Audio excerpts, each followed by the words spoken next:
Magandang araw mga ka-maintenance! Nandito nga po pala kami sa Lourdes Grotto at makikita nyo nga po napakataas sapagkat 252 steps po pala ito.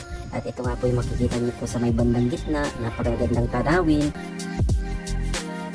At meron din pong kalsada sa may gilid, ayan po siya. At napakaganda ng mga pine trees.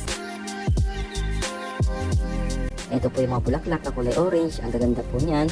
Meron din naman pong palang yellow at nandito na nga po pala kami sa tuktok at bawal na pong umakyat pa doon sa may bandang tuktok dahil private na po pala yon.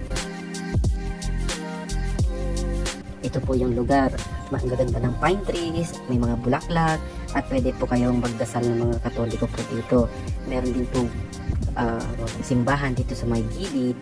Kung mapapansin niyo po, konti lang po yung tao kasi alas 7 pa lang po ng umaga dyan, pero maya maya po ang dami na pong tao nagdadasal dyan.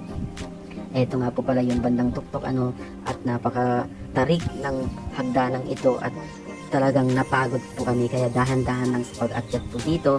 At sa may bandang gitna, stop po kayo doon para makapagpahinga at sightseeing. Tapos tuloy nyo po ulit yung paglalakad doon sa may tuktok. Lakad-lakad po kami dito. Sa susunod na upload po namin ay papakita po namin yung heritage, Mirador Heritage at saka bamboo. Ayan po, napakaganda.